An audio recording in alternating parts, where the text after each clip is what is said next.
When you know that you are queer, but your favorite drink is beer, that's gayish. You can bottom without stopping, but you can't stand going shopping, that's gayish.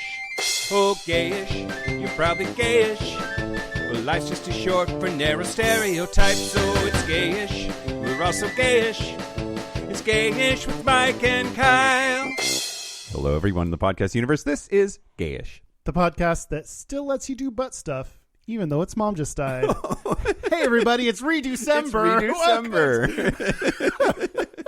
I'm Mike Johnson. I'm Kyle Getz. And we're here to bridge the gap between sexuality and actuality. And Kyle, that was the very first one, right? The very first one. Episode 1. Episode 001. It's been downhill ever since. We got a little better at audio and then just have been tumbling downward. Yep. Sometimes going down isn't great. We're going to talk about gingers today. We're going to talk about gingers as part of Redecember. So this is a little bit of a stretch, maybe, to call it Redecember. It's not at all, because we can call it whatever we want. That's true. And do whatever we want. It's our show. Fuck you, everybody. No.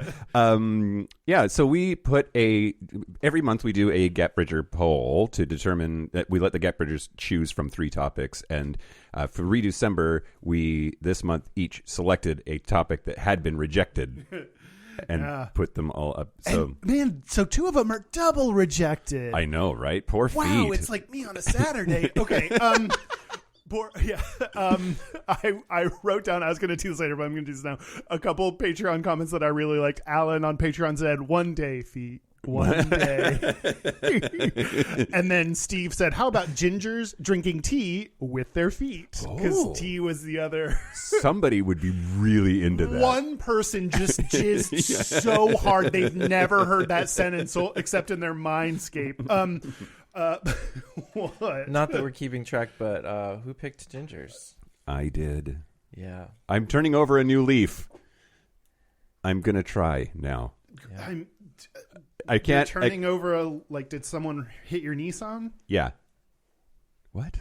It's a car, and it's eco-friendly, so it'd be lightweight. So I don't know. Oh, okay. Well, all right. Well, interestingly, gingers was originally one of my picks when it got rejected, not once but twice before. Yeah. So when I do it, it's better. This has been gingers got You Redecembered yourself already before? I did. I didn't catch that. I let it ride. I think month to month, and then yeah. That's a good idea for when I can't think of anything. It's just like, well, no one picked my thing last time, so let's keep going. I might have a thing for gingers, which listen to the Patreon segment to hear more about that.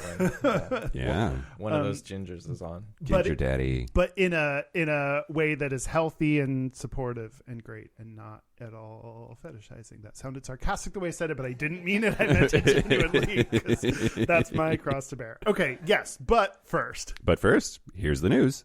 Shut your mouth hole. It's time for your ear holes. News. News the first. So there was a Georgia Tech student named Scout Schultz. They were non-binary, and they were killed by campus police in the middle of having a mental health crisis. They were 21 years old and a senior or 4th-year student at Georgia Tech. They were intersex, non-binary, bisexual. They were the head of the school's Pride Alliance, and they were killed in September of 2017. Anyway, just this last week, it was announced that the family, that Scout's family, is going to receive $1 million as a settlement in that case. So there were 4 campus police officers that responded to a 911 call reporting that Schultz was, quote, skulking around carrying a knife and might have a gun. And they approached the officers and appeared to tell them to shoot. One officer told them that nobody wants to hurt them, and another told them to relax. But then Schultz continued to advance, and one of the officers, Tyler Beck, 23, fired and killed them with a single shot to the heart. Campus police have guns? Apparently at Georgia Tech they do. Wow. I didn't think that was within... Okay. Yeah. Yeah, and then after their death, they were holding a multi-utility tool that had a tiny blade on it, but there was definitely no gun. And so in 2019, their family filed a wrongful death lawsuit against the officer and Georgia Tech. They pointed out that the officer Officer Beck had received no training in crisis intervention, and stated, quote, Schultz's death was the result of Georgia Tech's and the state of Georgia's failure over time to properly train their personnel to act in such a way as to prevent the exclusion of persons such as Schultz from the safety to which all students were entitled on the campus of Georgia Tech. Yeah. No criminal charges are being filed, but this $1 million settlement hopefully puts the issue to rest, and Georgia Tech will get their shit together. I mean, no criminal charges filed. That makes me scared that officer's out there with a gun, probably, because usually officers at their worst get shuffled around a little bit, or like get paid administrative leave for like 8 weeks, and then like Dunskies. Yeah, and that's police. I don't know what they do with campus police. Like Catholic priests. Yes. Yep. Yeah. Oh, I should read the whole article before. Oh, okay.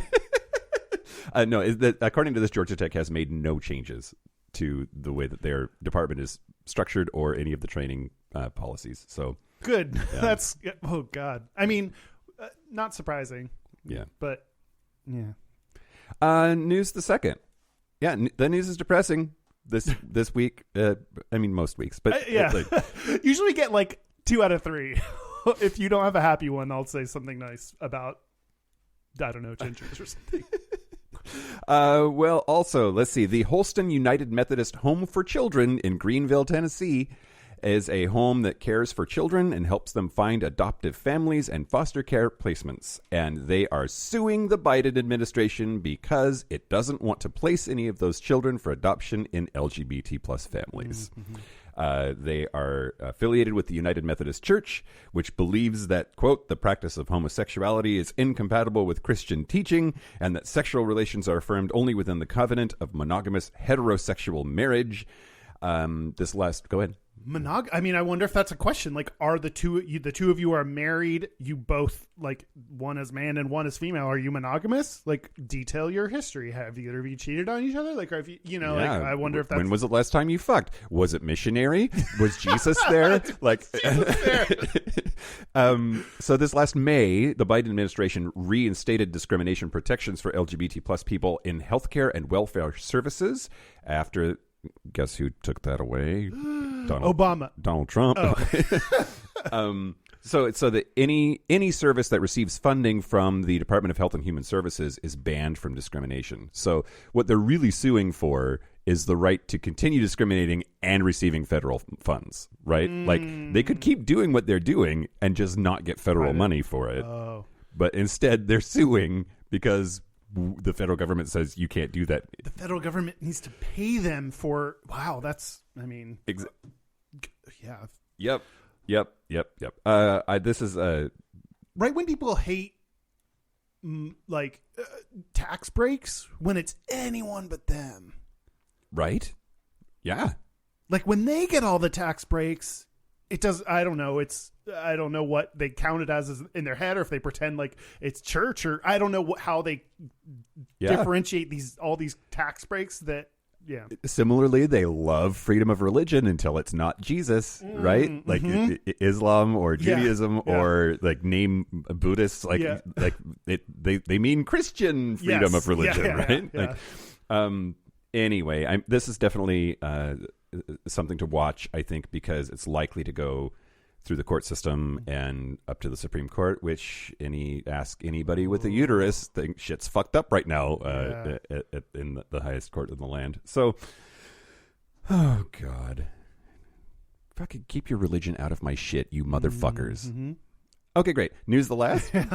Last but definitely not least, I'm gonna fuck this up because I'm me and I don't watch RuPaul's Drag Race, and neither do you. Okay, great. I'm here to correct you on this. Go for it. Great. The cast of RuPaul's Drag Race season 14 has finally been revealed. No, we're done. That's all there is to say.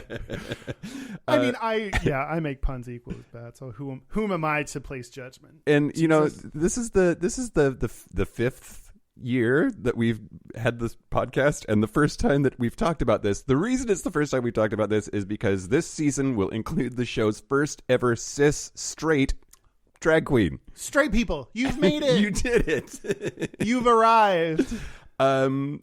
Yeah. So according to her Instagram account, Maddie Morphosis is, quote, Arkansas's most overrated drag queen. And she posted to social media, but apparently out of drag, he is a straight dude, which we should try to get him on the show, because drag is for everyone. I'm not debating that whatsoever. And he's the gayish person ever, right? Yeah, To not only become a drag queen, but then do it so well to make it to RuPaul's Drag Race. I want to know this straight person. Yeah. And I don't mean biblically. I just want to talk to him and understand his brain. Self. Yeah. That's really interesting. I mean, I thought RuPaul was maybe she's advanced or something. She's had problems with various things that were outside of her kind of conception of what a drag queen is, I think, including non-binary queens, and there's been accusations of transphobia. Yeah.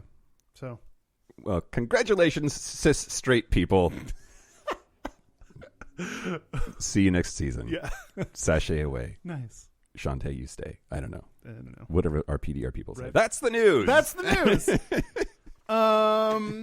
Speaking of people we want to sashay stay. Yeah. Great. Here. Yes. Nick Picard, who you have nothing to say about. Nope. It doesn't remind me of anything. Nick Grimes a dick. Maybe we can talk about that instead. William Goldsmith. Oh, I know that bitch. Yeah. Yeah. Better than William Hotsmith. Beth Uroso. What? I'm just the messenger. Like Jesus' son, Jesus. Beth, I hear you calling. Got to add that to the list now. Have we been keeping up on our Spotify thing? I have. Okay, I don't know if you've been doing shit. Well, but I've. Yeah. Twisted Wallaby. All one word if that matters. I hope to God that person is Australian and not being racist or something. Is naming yourself Wallaby racist? Australians, you let us know. Was I racist? Were you racist by say? I don't know. Was it cultural appropriation? You let us know. Okay. And Peter Heller. Oh, do you know that bitch, or is that just thanks kind of? That sounds like a familiar name, but I don't know why.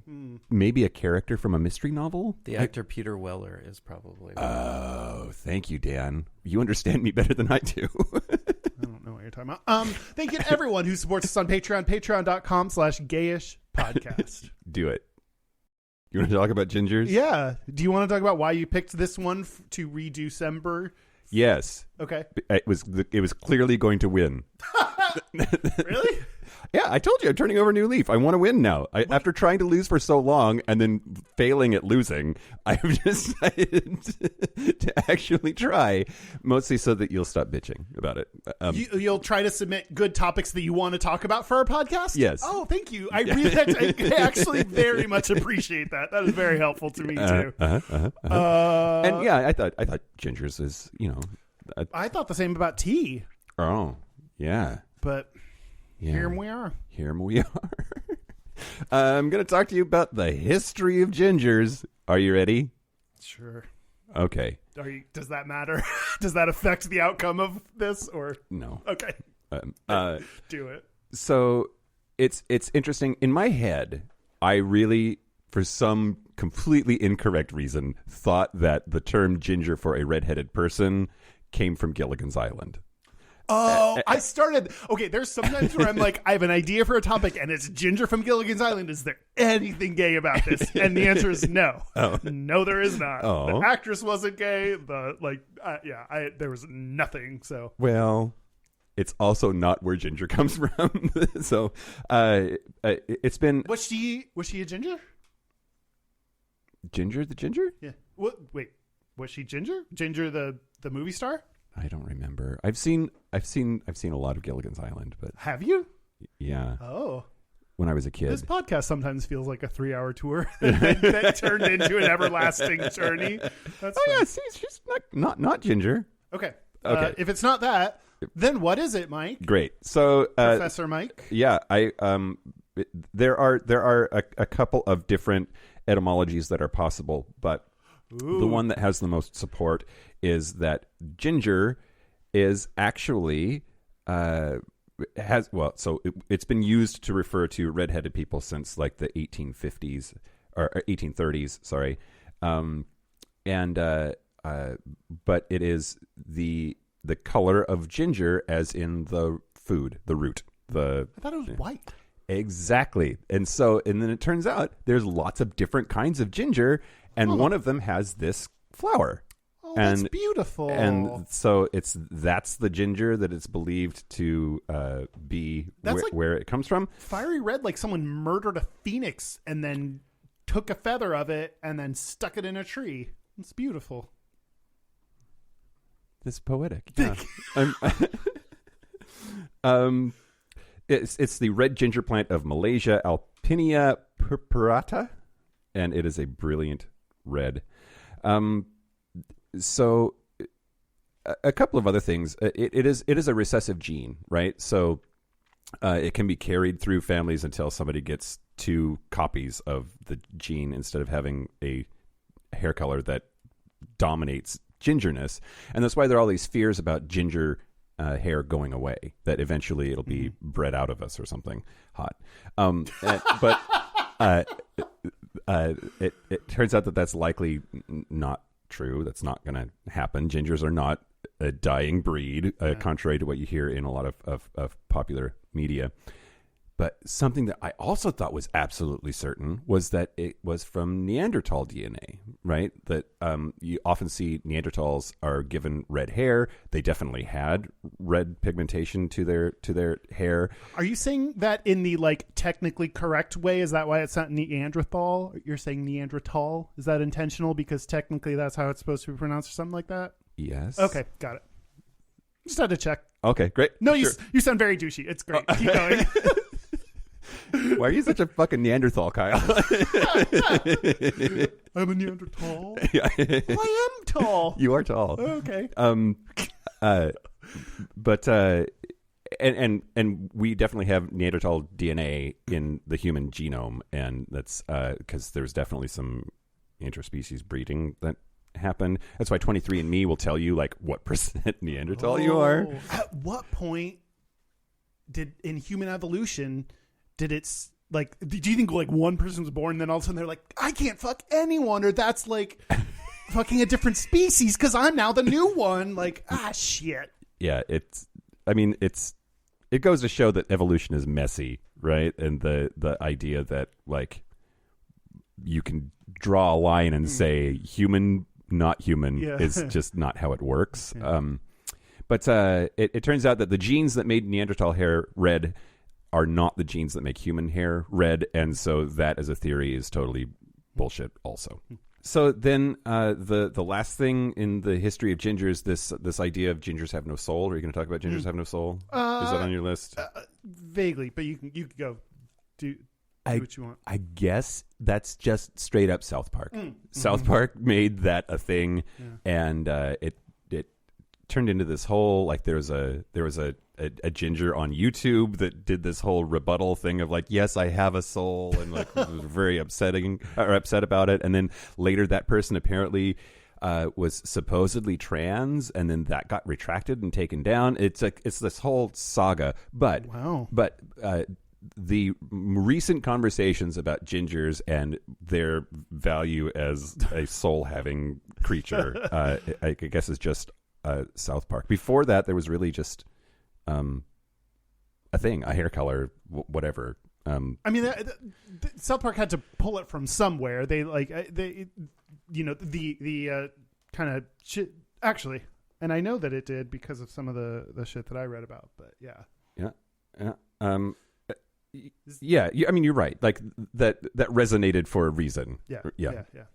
The places in the world that have the most ginger hair, Ireland is indeed the place with the highest number of red-haired people per capita at about 10%.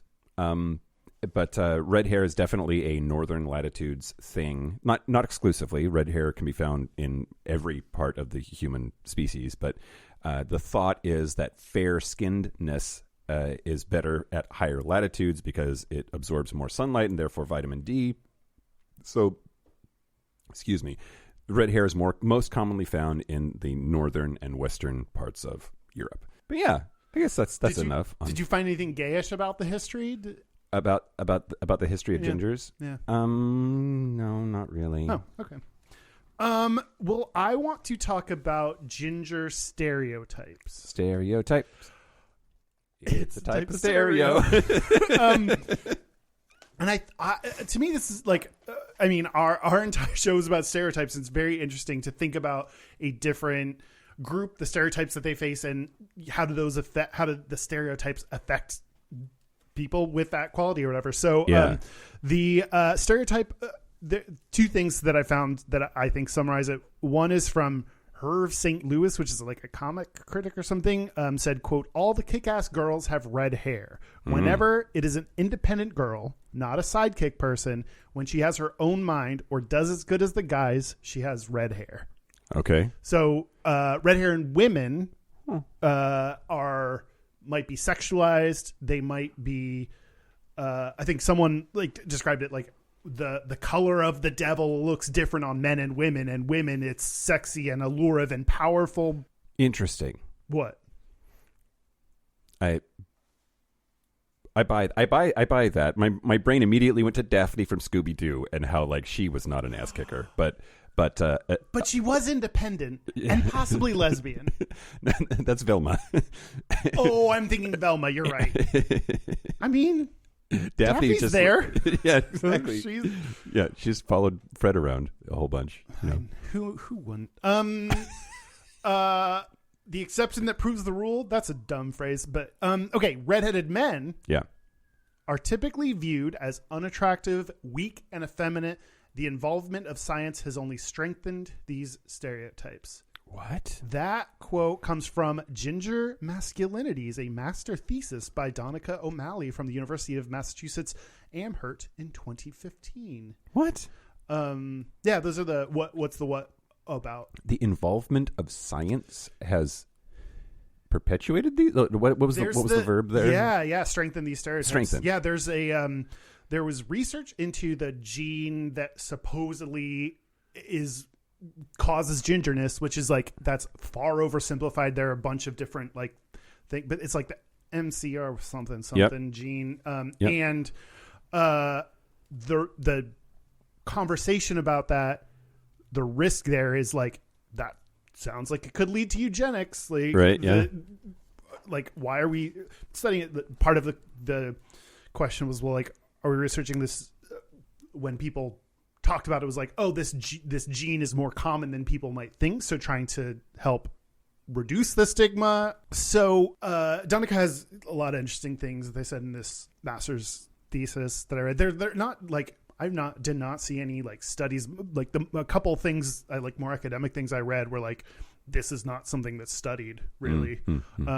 So, that's why like looking at a master's thesis that reviews some of the things that are there is kind of the best I can do. But like one of the questions that I have is making an assumption or stereotypes about people with red hair, like to what degree is that harmful? Is there such a thing as lighthearted fun when you're stereotyping some group of people? Yeah. And what I read in this master's thesis is, quote, "Despite the normally amused tone with which people discriminate against gingers, there have been isolated, more serious incidents of prejudice." So this thesis was very careful about not strongly saying like, this is the right thing or the wrong thing, like trying to very carefully quote. So mostly what I wanted to gather is some of these examples of there was a Facebook event called the International Kick a Ginger Day. Oh, in Canada and the United States, in which kids like were actually kicked as a result of this. I wrote down the South Park thing. They have no souls. In the UK, there were, quote, legal proceedings recognizing the potential of hair color discrimination in assault and sexual harassment cases. Oh, wow. So there was like, it came up enough that they were like, oh, we might need to like consider this as Sure. part of this case. In September of 2011, Syros, the world's largest network of sperm banks, I saw this. I read this. Go ahead. announced that they would no longer take sperm donations from redheaded men because of the lack of demand from customers. The director was quoted as saying that the sperm from redheaded donors would typically only be chosen in the case of a sterile redheaded male customer. Wow. Meaning like, oh, I have red hair, so I want to make sure I get someone with red hair so that I can, keep my redhead line going. Or if a lone woman had a preference for red hair. Do you think they just like threw all that jizz away? Just like and can I have it? And the citation for this in the paper is the worst possible citation. It's Orange from 2011. Oh God. Oh no. There's a site. This paper is really good at trying to point out some of the issues with comparing it to racism, and not the same. Again, they don't try not to make declarative things. They try to just present some of the information and findings, but like not totally the same as that. Yeah. There is an entire website though that they drew some of their information from called gingerism.com. Oh, okay. And it pulls out articles that are like anything of note that happens with gingers, and there's a lot of like I think that website is more like it should be racism, like but like I just looked at it and one of the articles said my son has ginger hair and his life is an absolute misery because of it. Then dye it. That isn't that a shitty like thing, like like you have to change your physical appearance because someone else has a problem with you, like that sucks. Oh, if you're too gay and getting like hate crimed, like why don't you just tone your gay down? Like yeah. I don't know how I feel about that. All right. Oh, I feel strongly that like that's a way to avoid confronting the issue and kind of. Yeah, I don't know. I mean, unlike your gayness, you can actually change your hair color, right? Like that's not sure. I mean, yeah, but I could also like instead I could not wear a rainbow shirt. I could not have dyed hair. I could not have painted fingernails. Like there's a lot I could do to signal less about my gayness and hide it more. Yeah. But that also feels shitty if someone says like, "Hey, maybe you should like not look so gay." Yeah. Oh yeah. I'm with you. That makes sense. So I mean, it seems to me like there are, I don't know. I don't think there's any kind of innocent, like jokes like this, or even if you do that, like think that it's just fun. There's not, yeah, it's shitty. It directly harms people. It can make people feel bad. It can result in people physically injuring them, and so don't. Somebody on our Discord server recently said hung like a ginger, which I didn't realize was a stereotype, but apparently it is. But like all like quote unquote positive stereotypes, it's interesting because then what if you're not? Like then you feel like double bad, right? Or it's even positive stereotypes are harmful. Yeah. Because it creates an expectation that somebody might not be able to meet. Yeah. Especially based on something that they have no control over. Yeah. Yeah. Like Asians are good at math is another example that comes up, right? Like then what if you're not? And then yeah. Like, I mean, me with like fashion or like, wow, you missed out on that part. How are you not good at this? Or people like ask me for advice and I'll be like, feel like I need to like, I don't know, that earring is better. Right. Like, yeah. I don't know. Yeah. Yeah. We're going to talk about Ed Sheeran. Okay. And apparently, okay, we've said this before, I think, recently. It was like my straightest, I think, of the week once. Like, apparently liking Ed Sheeran makes you straight, or like that's a like gays hate Ed Sheeran or something. Like, how about this? Straight people love Ed Sheeran. Sure. They also love lots of other people. I don't know why Ed Sheeran specifically is like you're a broy straight douchebag or something. Like, anyway, he also a long time ago, and most of them have been taken down, I guess. But when he was younger, like 18, 19 years old, he sent 13 tweets that used the phrase "no homo" or "so homo." Ooh. And I know how you feel about Love it. no homo. Love it. So on the 24th of June, 2010, he said, "At Jamie Howard, haha, on a no homo vibe, I need to buy some new jeans. So let's go shopping." Wow. So homo. So he said, June 7th, 2010, at True Tiger, "Yep, I agree. I'm free next week, so let's maybe have a nighttime sesh. No homo." Okay, see, that's the classic. Like, man, I wasn't thinking let's have anal sex together as men until you said no homo. Right. I was like, that's the first I thought of it is when you said no homo. That's the one I love. Same day, June 7th, 2010, at Michael Payne, "Sorry for touching your ass. I did say no homo, though." Oh, yeah. And okay, so there's a whole bunch of these, and he was a undergraduate at the Academy of Contemporary Music in Surrey in southeast England at the time, and then also in 2011, so that's a year after these tweets, he had a rap battle with somebody and used the term "faggoty" in that rap battle. Yeah, I mean, I'm still on. He had a rap battle. Yeah, right. But apparently he rapped, quote, "Yo, I freestyle to the faggoty man. I go on the bus and I sleep for a day. Then I come back and they're like, 'Ed, you look like this gay.' These guys are safe. They're not gay mans." I don't think I understand even what that means. No, me neither. But we're not faggoty enough. Right. And then, but he also has done some like allyship, like he waves rainbow flags at concerts, and like he did get involved in 2013 in he had a tit for tat with the Westboro Baptist Church, quote, "Keep your homophobic views to yourself. It's 2013." So basically, I don't know how I feel about Ed Sheeran now. Is he an ally or not? And does he have a soul or not? Because he's a ginger. Oh no! Oh yeah, it's not about the ginger. It's about it being like vaguely homophobic that gives you a soul or not. Yep. Does he said anything more recently about it? Like, well, those were from apparently he dropped off of Twitter after he was on Game of Thrones, which I don't know why there's a connection there, but like,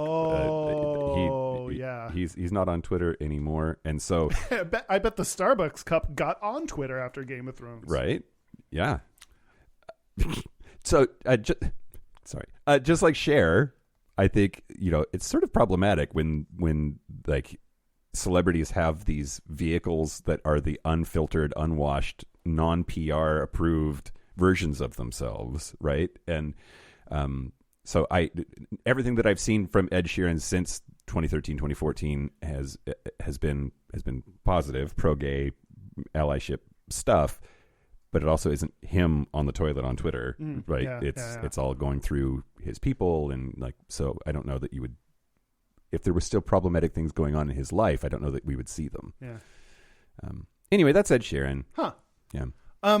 Can I tell you about other celebrities? Yeah, let's do it. Some of which LGBT. So I was looking up some famous gingers. Ginger LGBT celebrities. There's a Venn diagram for you. LGBT, where the G is ginger. Does any ginger jump to mind? Yeah, it's a very specific category. Man. Right?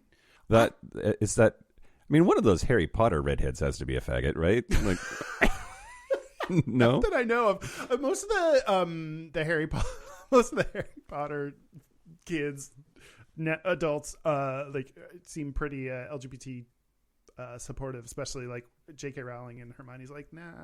Mm-hmm. Jesse Tyler Ferguson, who was on Modern Family, probably the most famous like redheaded ginge. And I have like an interesting fact about a lot of these that have nothing to do with their hair, but on his Wikipedia it said he had to tell his father 3 times that he was gay when he was 17, 19, and 21. And he said, quote, "It's a coming out process for them as well, and it takes time." Willow from Buffy the Vampire Slayer. Oh, yeah. Yeah. Allison Hannigan? Mm-hmm. That was the first, I don't know officially, like one of, if not the first female kisses with her and Tara. Yep. And then she got real mad. She was like evil witch Willow, and she made that boy's skin come off. Like, yeah. I was just rewatching. So yes, I skipped the body episode because I was like, it's fine. I can watch heavy things when I'm sad. And I started watching. I was like, you know what? I just don't want to see this right now. I don't want this. But that's the episode where the kiss happens. So I also missed that. Upon meeting Willow in Buffy the Vampire Slayer, upon meeting her doppelganger, a Willow from a different timeline or whatever, she told everyone else, "I think I'm kind of gay," as a hint to that she would eventually herself come out. I heard recently that Joss Whedon didn't know which character he was going to make gay, whether it was going to be Willow or Xander, and then ultimately went with Willow after, like, I don't know, testing it or audience testing it or whatever. But you watch like season 1, season 2, and some of the things that Xander says or does or is, it like you could see maybe the seeds were being planted there, and then ultimately you decided to go with Willow. Planted. You're right, exactly. I mean, they like his entire motif of the taking Buffy as the strong like leader, making him as the helpless sidekick is like kind of glad he didn't end up gay, because like that'd be like, oh, when you're helpless, that means you're gay. Yeah. Anyway, so he ended up being just nothing. Just Xander. He's a twin, if that interests you. Oh, sexually. Or yeah. What is that about? Sexual twins? Yeah.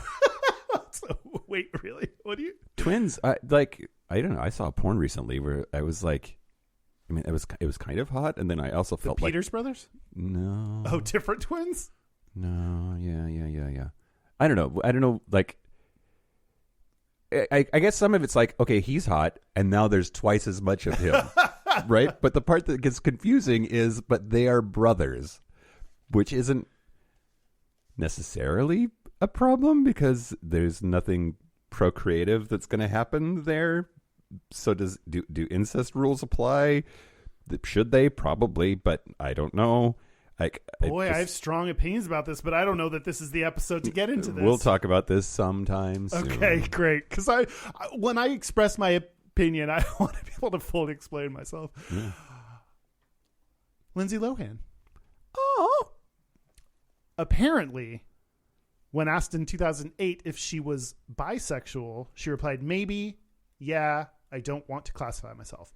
However, in 2013, she said, quote, "I know I'm straight. I have made out with girls before. I have had a relationship with a girl, but I think I needed to experience that.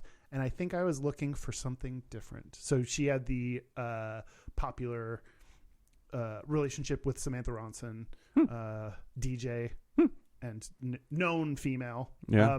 And I like that she went through that and came out the other side straight and able to say, like, she was like the Q in LGBTQ for a little bit, and was like, oh, learn from that, and like more people should be able to do that. Yeah, I agree, especially dudes. Like, it should be okay to try it once, and if it's not for you, then great. But Poison Ivy. Oh yeah, the character, not the homosexual thing you get when you walk in the wrong leaves. She in a romantic relationship with Harvey Quinn in 2015. A couple of the writers said that. Did you say Harvey? Harley. Harley I did. Quinn? Okay. I did, and it's Harley Quinn. In a romantic relationship with her, quote, "without the jealousy of monogamy." Ooh, okay. It's an interesting take on monogamy. Kevin Allison, no idea who this is before this moment. You know? No. Yeah, this is the please tell me. Oh yeah, he's gay. He hosts the podcast Risk. I only included him so I could write Risk in the description and get that delicious SEO juice. Yep. I have nothing to say about him. Elton John. Elton John. Okay. Is he ginger? Yeah. I guess so. Yeah. It's weird because like I did the same thing, and then like I think he probably has lots of colors of hair. And that's because he's was I guess is or something like losing his hair. He had multiple like hair Pokemon your head surgeries that he said very much hurt. Yeah. My favorite story about him though and his hair was like his red hair is the least flashy thing about him. Maybe that's why it didn't really register. Yeah. On other redheaded people, like that, it stands out, especially because it's so rare. Yeah, but on him, you're like, I don't know. So he told the story once about he was so self-conscious about his lack of hair that he once put on a wig before confronting intruders in his house. Oh, he said, "quote." If I was going to be bludgeoned to death by intruders, at least I wouldn't be bald when it happened. Oh, God. It's the gayest story I have ever heard. That's fantastic. Is someone putting on hair turned out they were workmen that were sent up to fix a leak. Is Taron Egerton a ginger? Oh, because he played Elton John. He's also hot as fuck. Yeah. Like a little too hot to play Elton John. I mean, you know. I thought he was, in my mind, he's blonde, but I don't. Yeah. And lastly, Mike Del Moro had no idea who he is. He is a swimmer. He is a producer at MSNBC. Mm-hmm. And he was on the influential redheaded of the year list in 2020 as the 30th most influential redhead. Hold on. This is a list that exists in the world? It used to. Okay. It's made by the link to this list of most influential redheads was from went to the same site as Red Hot. Did you come across Red Hot in your research? I was just going to talk about great. them. This is good. Yes, it was on that same site, so like by that same group, but the page that at least the link referred to was no longer there, and I couldn't find it anywhere in their navigation. So I don't know if they I retracted. Shane Dawson, who's a shitty bisexual, he's not shitty because he's shitty, also bisexual and ginger, was like on that list. I wonder if something happened, or I don't know. And how did they determine that? Is it as voted on by Ginger Magazine, or is there you the ginger decide at home? Text us a picture of your face and your vote. I have no idea how they decide who was on that list or if that list exists anymore. That's crazy. Yeah. Wait. Okay. I have opinions about this, so I will first stop, look, and listen for you to tell me about Red Hot. I mean, it's very difficult for me to go through this page and talk at the same time because all of the blood rushes to my dick. But there is a Red Hot calendar that comes out every year, and the photographer is also a ginger, which I think is interesting. So it's like he's fetishizing himself, if you want to call it fetishization. Is doing it to himself. But they got started on Kickstarter. And they have now done 13 successful Kickstarter campaigns in a row for their annual calendar. And they've raised funds for various causes in the past. But the 2022 calendar is for testicular cancer. The funds are being... this year's the Red Hot Motel. Thomas Knights is the guy that puts these calendars together. And it's just hot ginger dudes being naked in various places and times. All the places you and I exist, gingers exist too. Yep. Who knew? You can go to redhot100.com. But the Red Hot Motel, the blurb for it in this year's Kickstarter said, the only full frontal ginger calendar in the world is back to raise funds for testicular cancer. We need your help to make it happen. 12 months of gorgeous images set within an iconic 70s motel landscape shot by fashion photographer and film director Thomas Knights.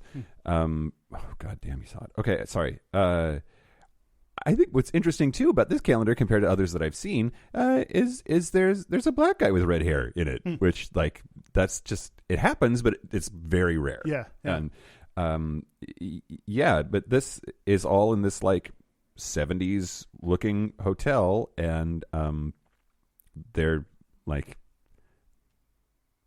I don't know, like, why is this a naked hotel? I don't understand, but it is very naked.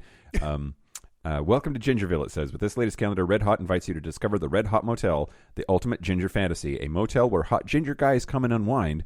Join a cast of our famous models and new faces as they cut loose at this ginger paradise. And then there's this whole story about like our kind and welcoming staff are happy to be at your disposal 24 hours. This place doesn't exist, but like now there's like an entire backstory or whatever. Anyway, how do you? So you said you have opinions about this. How do you feel about this? This started as a like photography exhibit kind of thing that to show. You know, there are all these assumptions. One of which I included is that ginger men are people make shitty comments about how they're ugly or don't like pale skin or freckles or not attractive. Like people don't like, I hate guys with ginger skin or ginger hair. Like, if you have paler skin or you have freckles or whatever, whatever about it that people don't like. So this was like to help counteract that. And to me, it's, I get why he's doing what he's doing. Also like, buff, skinny, mostly white dudes are attractive. Like, no way. So when I look through it, it's like, I don't know. Like great ginger people are hot. Also, like when you're, have a six pack, like I don't know. Yeah. I don't know. Yeah. Are they really, is he really showing a range of ginger people that exist in the world and are attractive? And like, it almost to me proves how certain body types are the attractive ones and not others. And that's the thing that I see. Also because I have my own like body image issues that I'm bringing to this. So I'm not bringing the ginger perspective like others may be. I don't know. I don't look at this and think of all the progress we're making. Right. Yeah. It's a very diverse calendar, Kyle. It goes from light red hair to dark red hair, and they range from jacked to very jacked. yeah, exactly. It's like, oh, it's a big surprise. Like a football playing looking jock dude. You're hot too. Yep.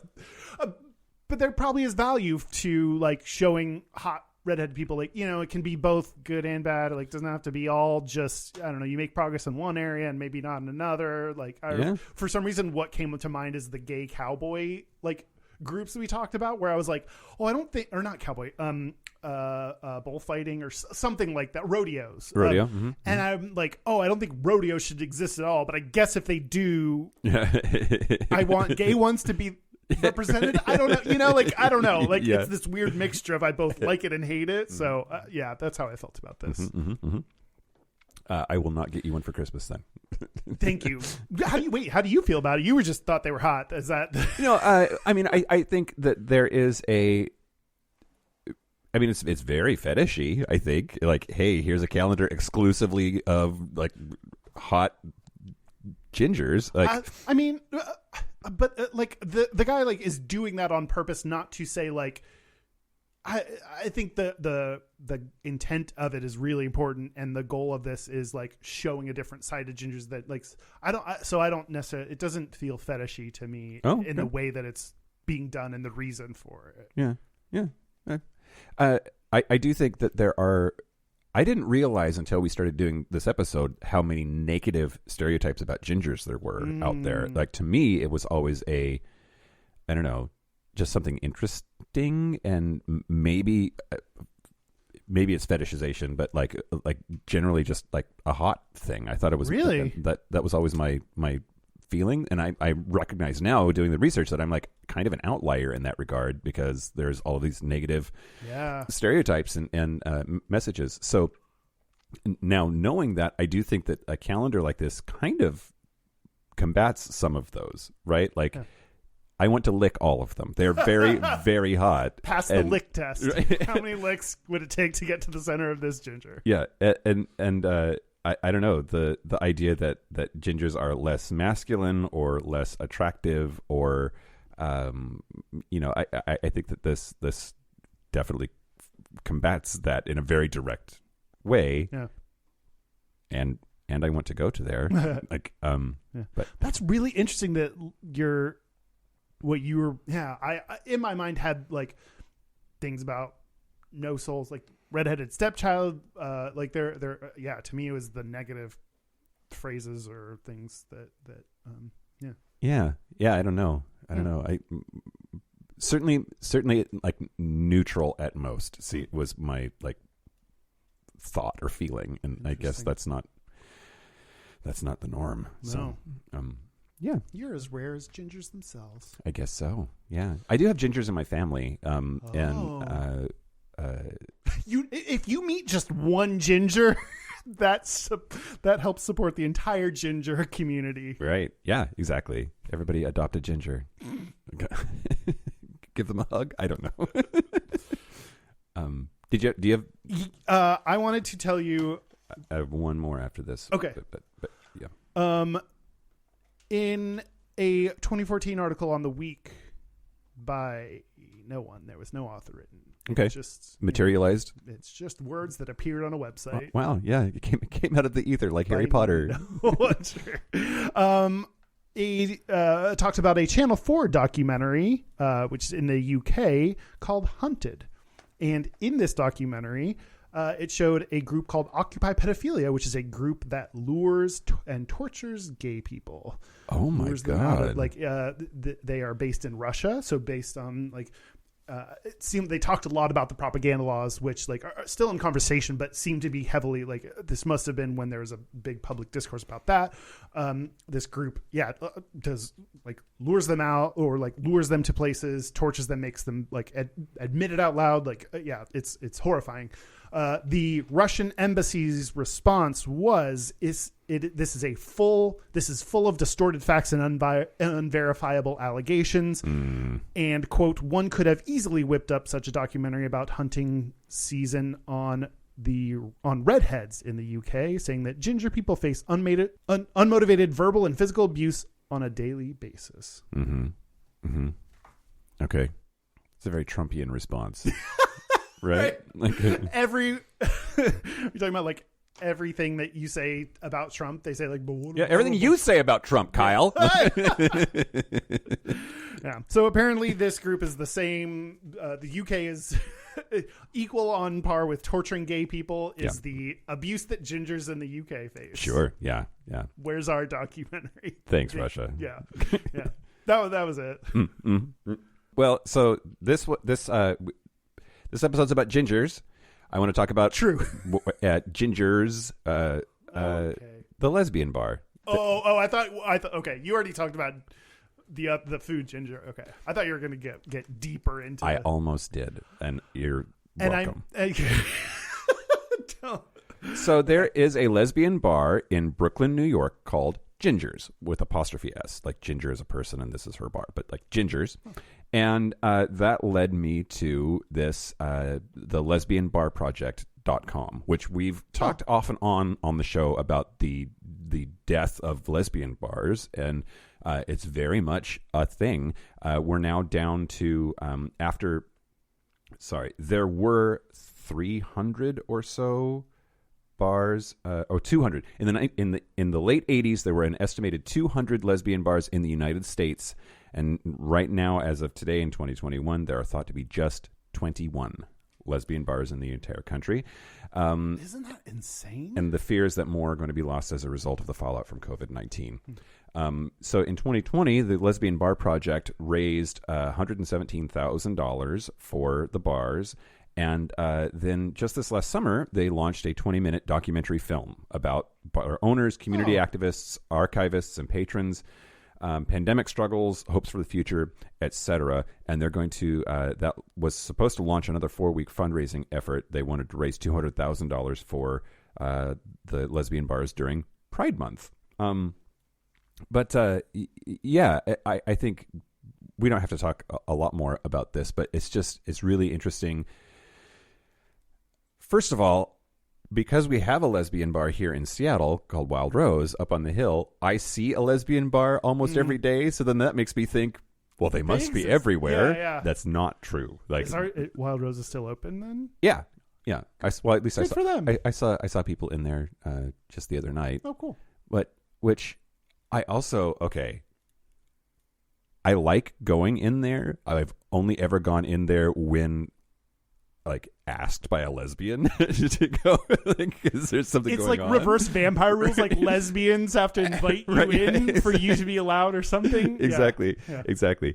I really do like that bar, but then it's not my space, right? Yeah. It's not our space. And so like while I want to drink their booze and give them my money, also maybe that's not my thing. So yeah. But yeah, so the other thing I wanted to talk about. I don't want to. Yeah, I think that's a really important point that I don't. I think everyone like gay bars. The closest thing I can compare it to is gay bars where bachelorette parties, like that's kind of the big complaint. I typically don't have a problem. Except when they take up all the energy in the room. Except when they expect everyone to cater to them. They want everyone to dance with them. But just like going to a gay bar to have fun, like, I don't know. I as I'm getting better at just like, you don't know anyone's orientation or anything about, like, I don't know. I would love for a lesbian bachelorette party to show up to a gay bar. Like, that seems totally fun and awesome. So, but yeah, like, I think especially in spaces for women and non-binary folks, like it's very different. Like the reversing it isn't just the same. Like men in those spaces are, right. It's just like we just have so much space everywhere. So, right. Yeah. Yeah. Absolutely. Yeah, that's really interesting conundrum of like, I don't know, maybe you like walk in and pay for a tat, like just walk in and they can put down money and leave. Here's $50. Whoever the next people are that order drinks, they're on me. Or, I don't know. Yeah. Well, but then does that give them money, or does is that like gay white savior? Is that what's happening then? Right? Like, if you don't like, hello, it's me. Behold, lesbians. Pew, pew, pew, man here to give you money. I don't know. No, I don't know. I just think that was a really good point that I just wanted to talk through, because there's like a lot to that. Yeah, no, absolutely. Before I wrap this segment up, the 21 lesbian bars that are in the United States, there are perhaps unsurprisingly 3 in New York, in the New York region, New York City area. Guess which state is tied for most bars with New York? 3 in New York is tied for first with what state? Okay, I feel like the obvious choice would be California, but I'm instead going to guess Oregon. Great. There are 0 in Oregon. There are 2 in California. Wow. There are 3 in fucking Oklahoma. The state of Oklahoma has 3 lesbian bars. There are 2 in Oklahoma City, Alibis and Frankie's. And there is 1 in Tulsa, the Yellow Brick Road Pub.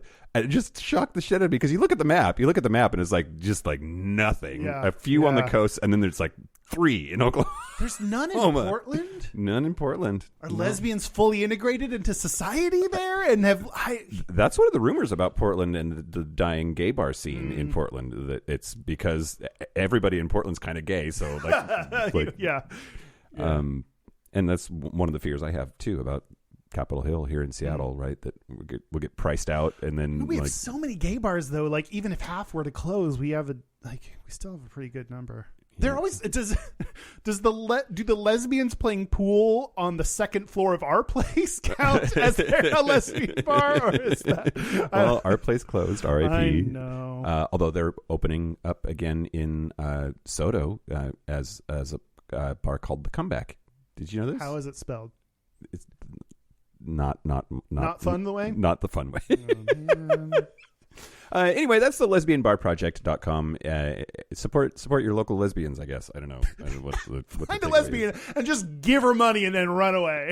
That seems like a safe thing for everyone. And if you're in Brooklyn, go to Ginger's. Cool. Yeah. Did we do it? There's the question of like, we talked about shitty things that happen as a result of stereotypes about gingers, and that's real and sucks. Yeah. Also, not racism. Racism. Very different type of like discrimination or something. That's yeah. No fats, no femmes, no gingers, Kyle. I've never heard that. That's not a thing, is it? No. Oh, okay. Yeah. I just want to make that. Yeah. No. Yeah. It's an excellent point. Why? Thank you. Yeah. Mm-hmm. Mm-hmm. That's gingers. Gingers, we did it. Gingers, we did them. I will do them. Sit on my face. Okay, should we take a break? Let's take a break. Let's take a break. This is the part where Mike and Kyle take a break. So are we back? We're back. We're back. We're going to do our Gayest and Straightest. We're going to do our Gayest and Straightest, but first, our website is gayishpodcast.com. We are active on Instagram and Twitter, sometimes YouTube, and we have a Discord, and we have a Facebook group. Mm-hmm. So join us on all those at Gayish Podcast or /group/Gayish/podcast .23, and our Discord is on our website and pinned in our group. Yep. Our hotline, you can send us text messages or leave us voicemails, is 5855-GAYISH. That's 585-542-9474. Standard rates apply. Our email is gayishpodcast@gmail.com. And our physical mailing address is Post Office Box 19882, Seattle, Washington, 98109. So, it's Christmas time almost, and you probably need a gayish sweater. Mm-hmm. So you can get our Don We Now, our gayish apparel sweater from our merch store, and lots of other stuff too. That's gayishpodcast.com/merch. And you can also shop for one even if you don't celebrate Christmas too. We don't check. You can slip by us. Yeah. It's only kind of Christmassy. There's reindeer on it, which I think that's just winter. Yeah, exactly. Yeah. Do you want? I also wanted to add that this last week we had the For Attention event, and it was really great to see everybody there that participated. Had an awesome panel discussion, and your documentary was screened, and you could still see it if you go to our Facebook page. There's a link to the event, and the video from the event is on there. Oh, nice! And we'll be posting stuff to our YouTube page at some point. So I don't know if it'll be up by then or not, but maybe we'll see. Yeah. Gayest and Straightest? Yeah, let's do our Gayest and Straightest. Okay, I'll go first. Okay. My gayest is that my Spotify Wrapped said my top music moods were nervous and confident. Oh, God. Which I think what that means is I'm nervous, and then I play confident music to make me not nervous. So I don't know. I felt like they were kind of reading me a little bit there. But my straightest is I have not posted my Spotify Wrapped anywhere on the internet. All the gays are like, look, Lady Gaga's my number one. I'm so gay. Laughy face emoji, laughy face emoji. I was like, I don't know. You're not super special, but like that's fine. Yeah. I mean, your Spotify knows you're gay, though.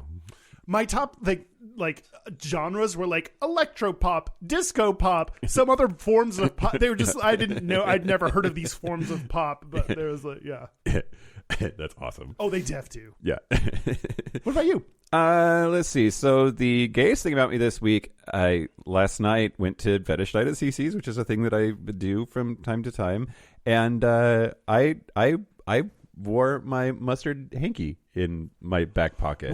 Does that mean you like to get mustard squirted on your nipples? Yep, that's exactly what it means. What does it mean? Well, if you flag right, it means you're looking for big dicks. If you flag left, it means you have one. I flagged mustard on the right side last night. And did it?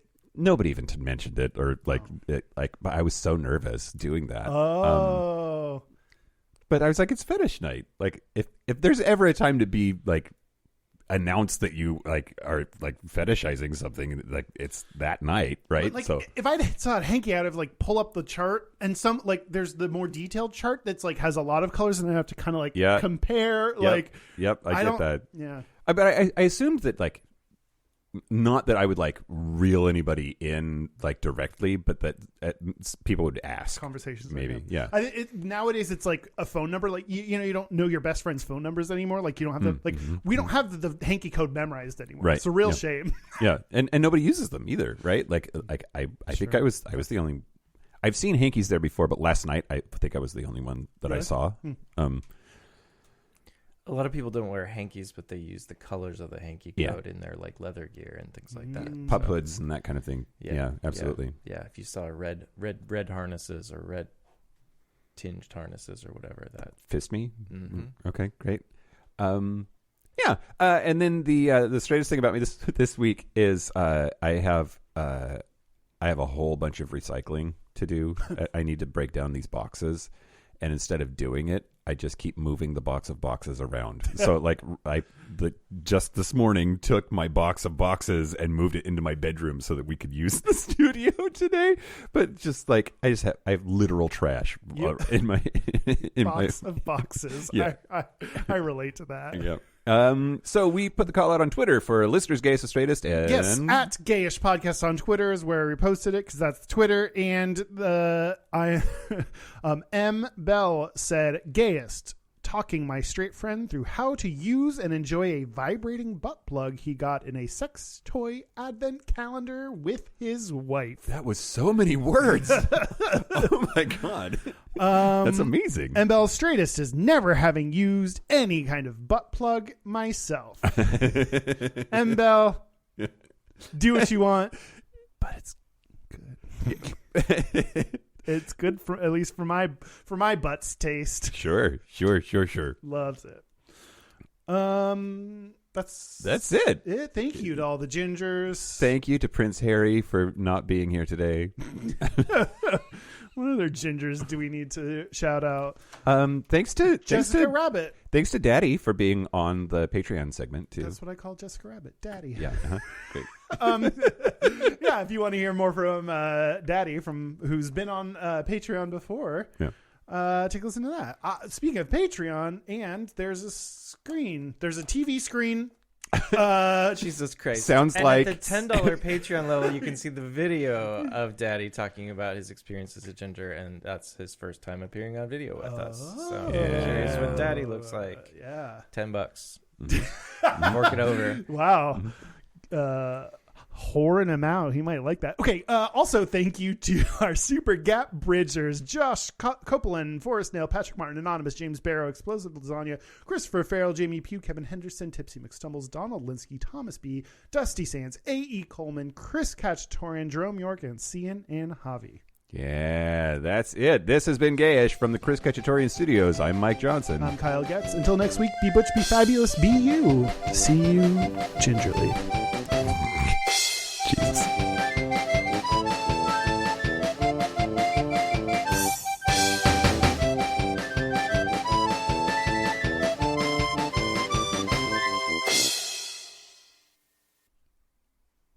That was very and now the news. Yeah. Well, I'm a little hungover, so I sound extra Barry White today. This is CBS. Yeah. Wasn't that CNN? James Earl Jones did the old CNN. Am I thinking like Dan Rather? This is CNN. I thought. I don't know. And now the news. Sure. Okay, great.